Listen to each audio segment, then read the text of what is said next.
વાંધો આગળ આવી જાય પેલા ફોન નંબર લઈ દઈ દઈ ને મરકો મોબાઈલ રાખીને પછી મોઢે હાથે બોલાવીશું. રામપુર ગામમાં મુકેશભાઈ થોમરે ફરસાની દુકાન કરી છે. કાંઈ પણ ગરમે ગરમ મળે છે કે ગરમ ગરમ ગાંઠિયા વણેલા મળશે?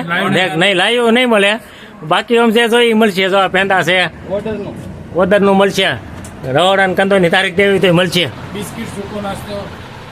આ બધી બનાવો છો ત્યાં લઈ આવશો? અરે પણ આ તો આમ સુરતને બોલાવી દે એવું નથી. આ બધું મળશે. કેટલા વાગે સવારે દુકાન ખુલે તમારી? કયો 6 વાગે ખુલી જાય. હાઈ છે સાંજે 10 વાગે. હા ગમે તે રાતે કોઈ ફોન કરે દે ને? હા હાલો તમારો નંબર આમાં બોલો. 960878 રામપુર મુકેશભાઈ થોમર. અને હું વસ્તુ મળશે એ કહી દો.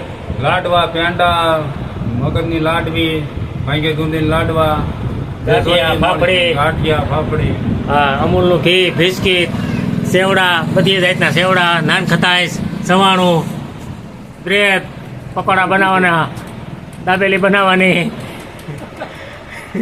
અમારો ભાઈ છે મસાલા. હા બધા સાહીના મસાલા, પાનબીડીના મસાલા તમામ. પાનબીડી રાખવાની છે? પાનબેડી નહીં. હા એ બાજુ મળી જાય સુધીરભાઈ દુકાને. આ લાદવા જો દૂધ દહીં જે વસ્તુ જોતી છે મળશે. જો આ પાદરમાં દુકાન કરી છે અમારા મુકેશભાઈએ. રાતે ગમે તે 12 વાગે ફોન કરી શકો. 2 વાગે રાતે 12 વાગે ઉઠીને આવી છે તમતા રહી તો.